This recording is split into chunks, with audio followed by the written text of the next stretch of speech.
Hello and welcome to another episode from CBD Genie. My name is Matt. And I'm Jonathan. And today we are interviewing Rebel Wine. Yes, indeed. We got to taste some of their CBD wines earlier, and you can check out that separate video on the YouTube channel. But right now, let's go and talk to Rebel Wine. Great. Well, thank you.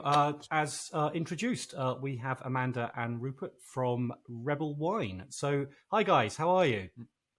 Hi, very well, thank you. Very well. Great. It's great to see you. Thank you for being here. Thanks for having us. So we'd like to just have a little chat about you, your brand, your product, and how it all came about, and kind of like we'll lead into where it's going.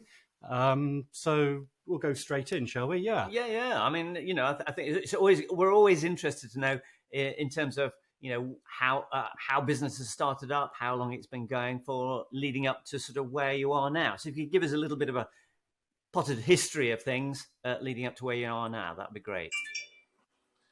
Yeah, so we started with really box ticking. We thought, what are the things that everyone really wants at the moment? So everyone wants wine.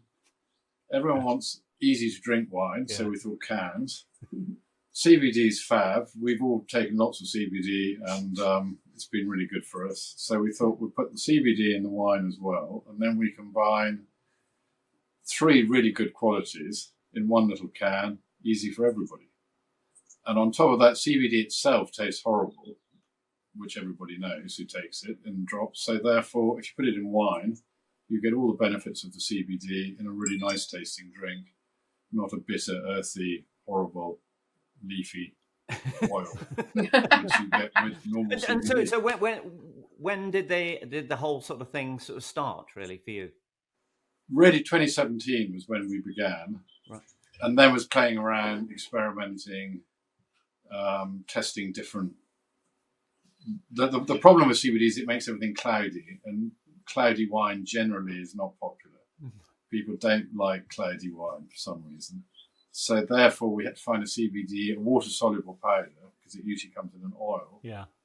So we found someone, our friend Sean Kahn, who works for Empirical Labs, who turned it into a water-soluble powder, which did not make the wine too cloudy. So there's lots of experiments, lots of drinking milkshakes, effectively, with other people's products. And then eventually we found something which is fairly clear, doesn't taste, it does smell a bit. You can definitely get it on the nose, but you can't really get it on the taste. Yeah. So the wine tastes good, and you get all the benefits. So all our users of it, of which there are now quite a lot, all claim all sorts of different benefits. Yeah. Well, we've none of it. We can't make any claims no. because medically, you can't make a medical claim for an alcoholic drink. So our customers tell us what it does for them. And number one is they like the taste. Mm. Number two, they like the packaging and the brands and the girls. Each wine has its own girl.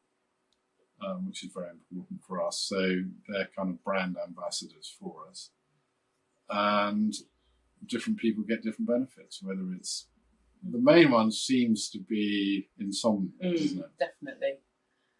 So a lot of people feel it's really helped them with their insomnia. So a combination of a glass of wine with the CBD gives you an extra sleepy boost. Definitely. Yeah. Okay. Yeah. Can we ask? I mean, there's obviously two parallel aspects to this. There's the CBD, which is principally what we're all about, is exploring CBD in whatever form it comes in, and obviously we're looking at and talking to people that develop CBD in oils and gummies and tinctures and patches and everything else. You're combining it with wine. There aren't that many beverage people out there with CBD that we looked at.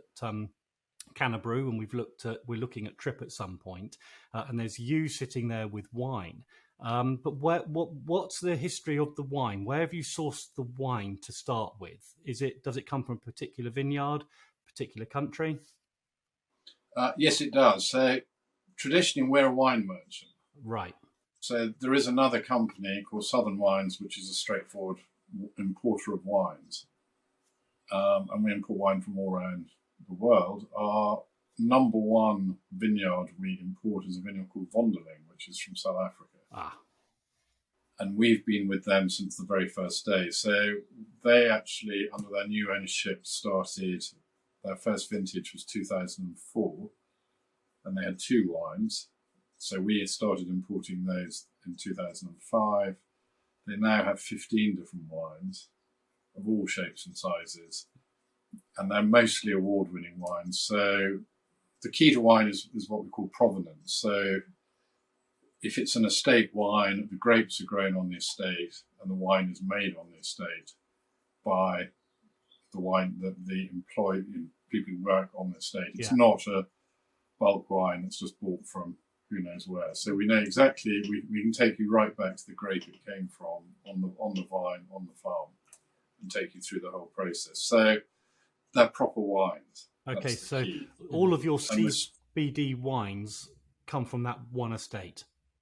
Yeah. Right. No.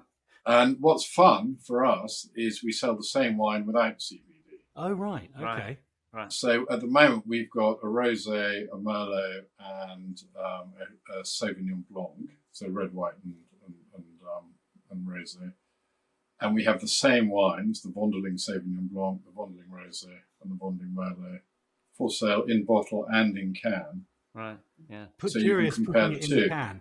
Has there been any, I mean, what was the sort of response from the market for putting wine in, setting aside the CBD again, wine in a can? Is that a brave move?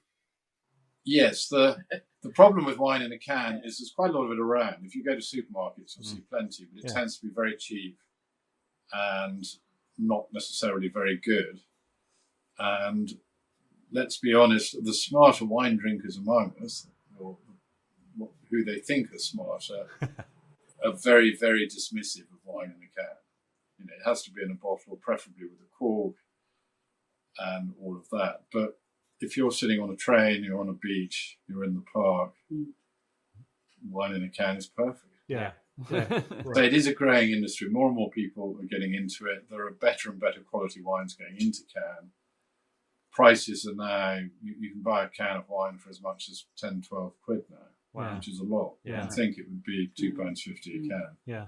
So it's getting there. People, and also technology. The cans have a lining now, so you don't get tin taint or anything like that. That was the thing, wasn't it? So the closures are getting better. The canning process is getting better, and we're actually getting quite nice wine now in a can, which tastes great.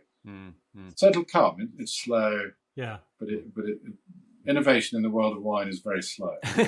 But Nothing happens quickly. Whereas in the world of beer and spirits is much quicker. So I was intrigued as well, because another thing you've talked about is obviously the branding side of it, which is lovely and it's incredibly distinctive. So what was the story in terms of behind that? Was there a particular drive for a certain look, or what was the inspiration? Very much so, yeah, absolutely.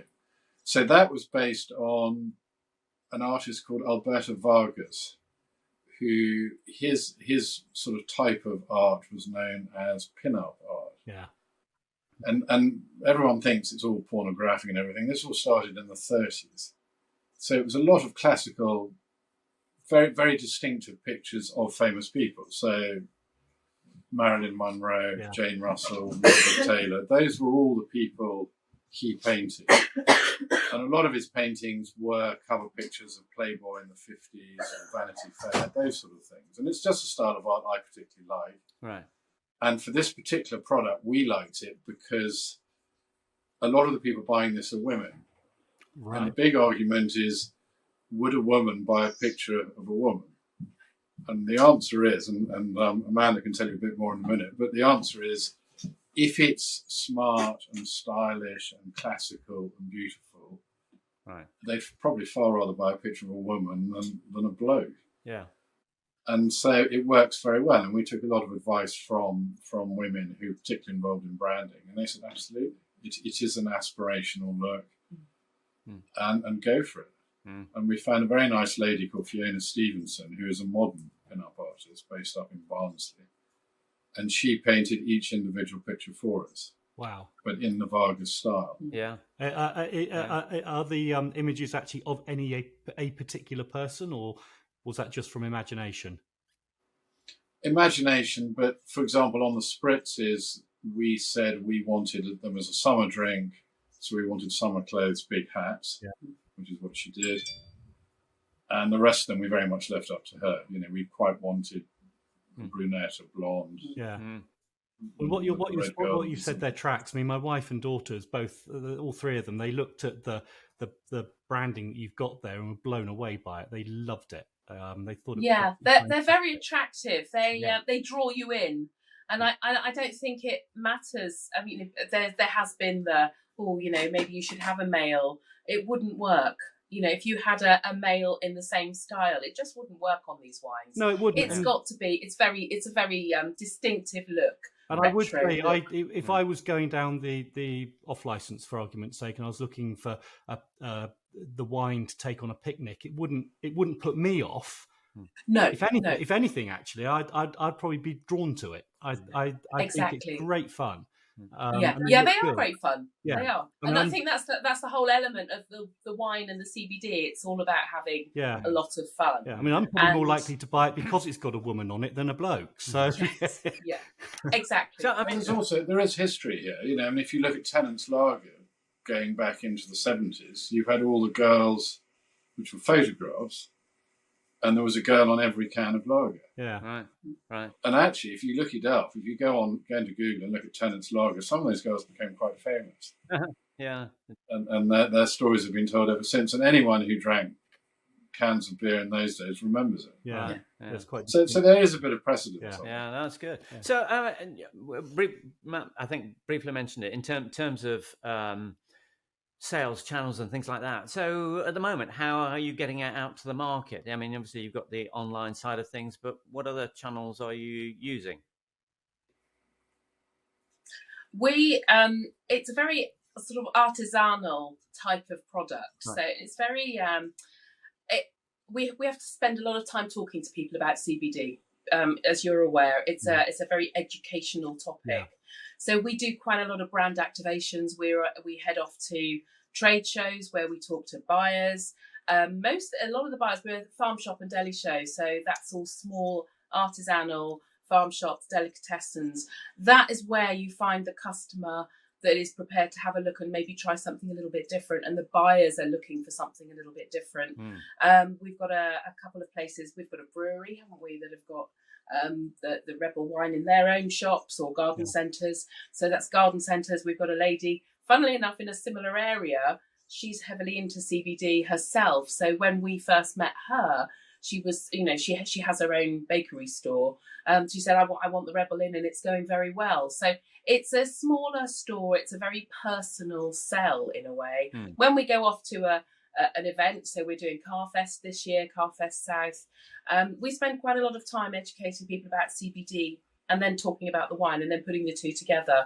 And we do some wine tastings, and we just try and get people involved in the conversation. Are you finding... And we noticed the switch from the year before, so 2021 to 2022, doing the same events. People were where 80% of the people didn't know about it and 20% did. The switch was definitely building, not necessarily 80-20 the other way, but definitely moving in the other direction, more of a sort of 50-50 really.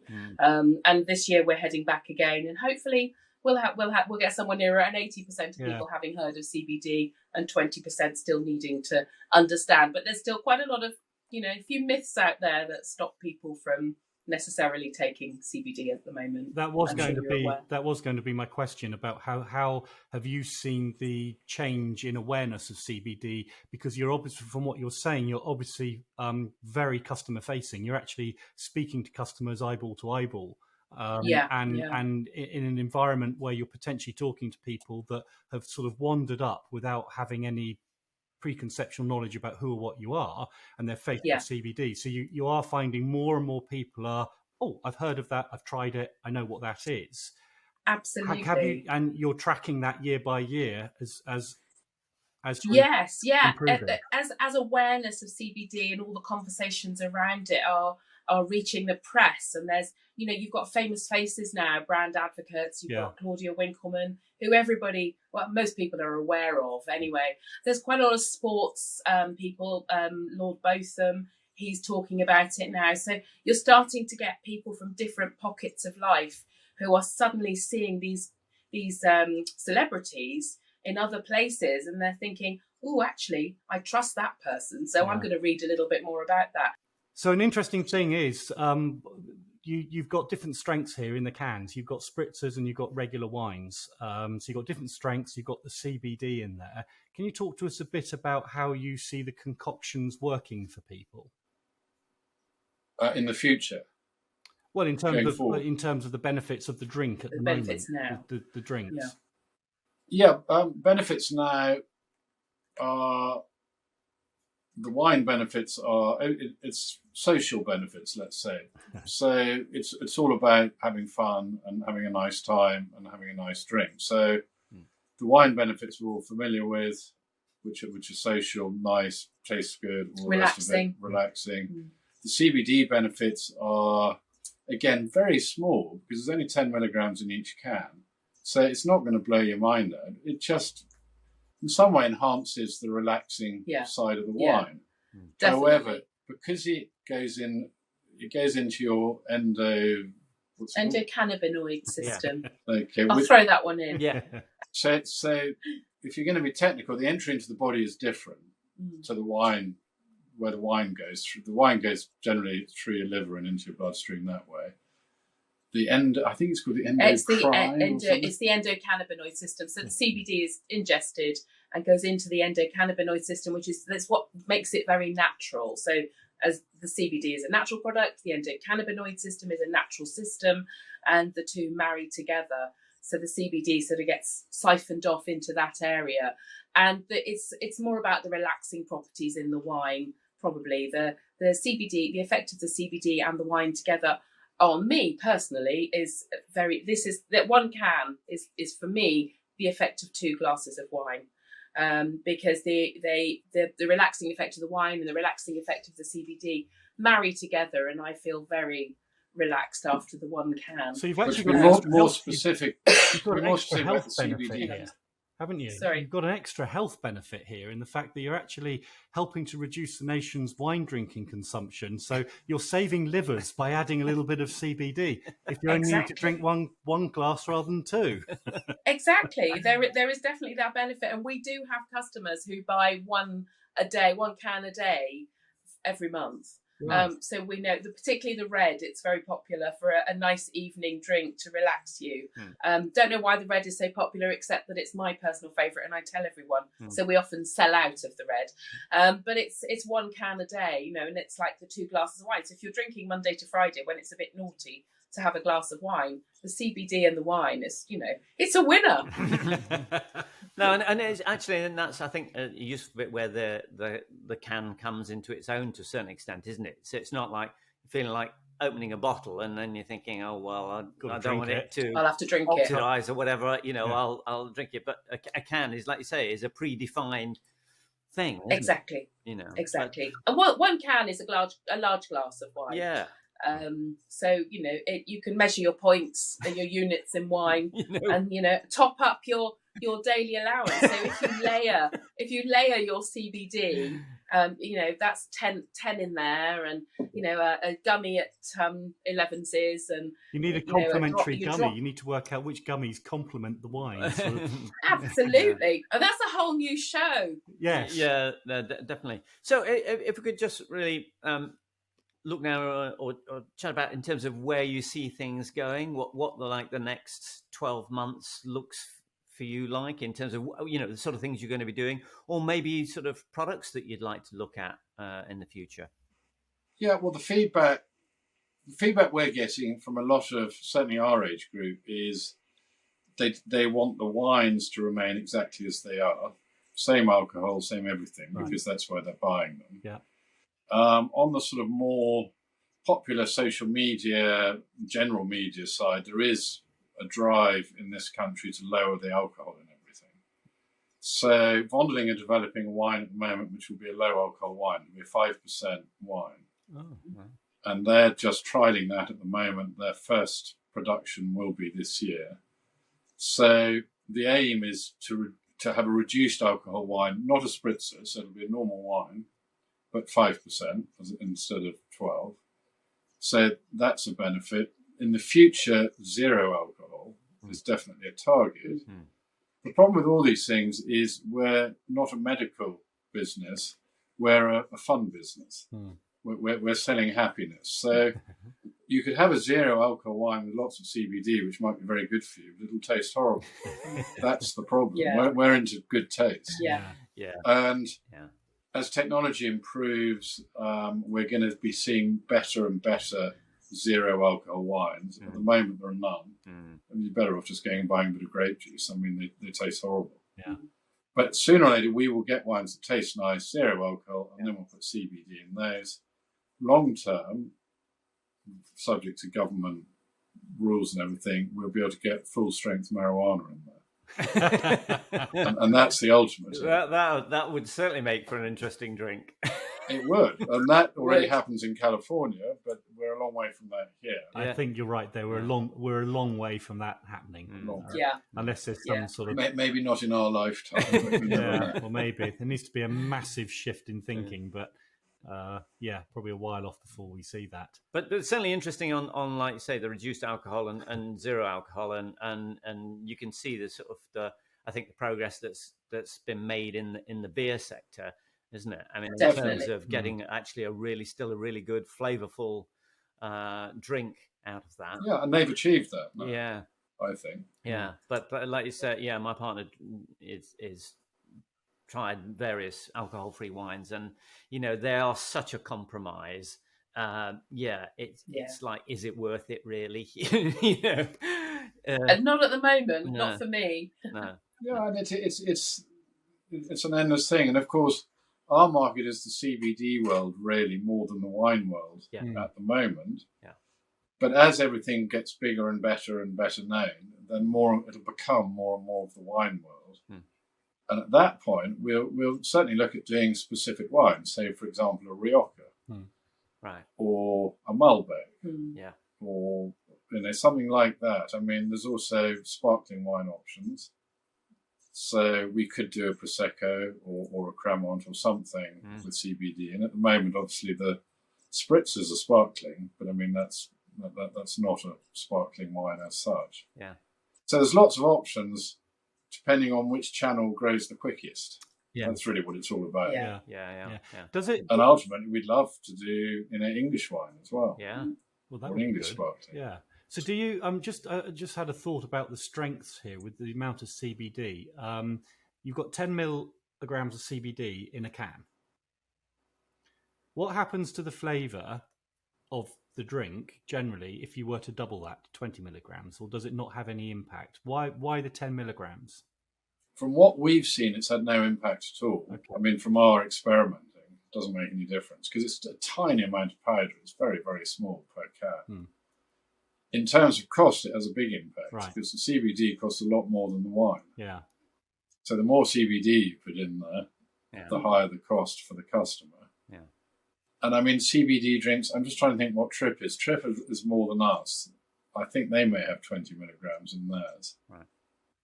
But then they're effectively flavoured water. So the cost of their raw product is very low. Yeah. And there's no duty. We have to pay lots of duty. So if you think one can of this is 75p of duty to the government, and the VAT at the end, so that adds to the cost. Of course it does, yeah. So, I mean, just for reference for people, what are the ways to buy the products and pricing information? Okay, so they can visit our website, www.rebelwine.co.uk.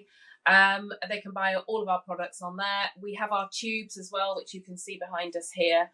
The cans are $4.50 for the full variants, $3.50 for the spritzers. The tubes are £15, which includes the tube and 3 cans. They can choose what they put in them. They can either have a ready-made set, or they can say, well, I want to put 2 spritzers and a rosé in. They can then add all of that to the basket, and then we will ship it out ready packed for them. And we usually ship out within 24 hours, subject to Christmas, strikes, etc., etc. So I like also. But if you have lots of CBD, the strikes don't matter. You also do the. I don't know if you got. It's like wonky fruit and wonky vegetables. Wonky fruit.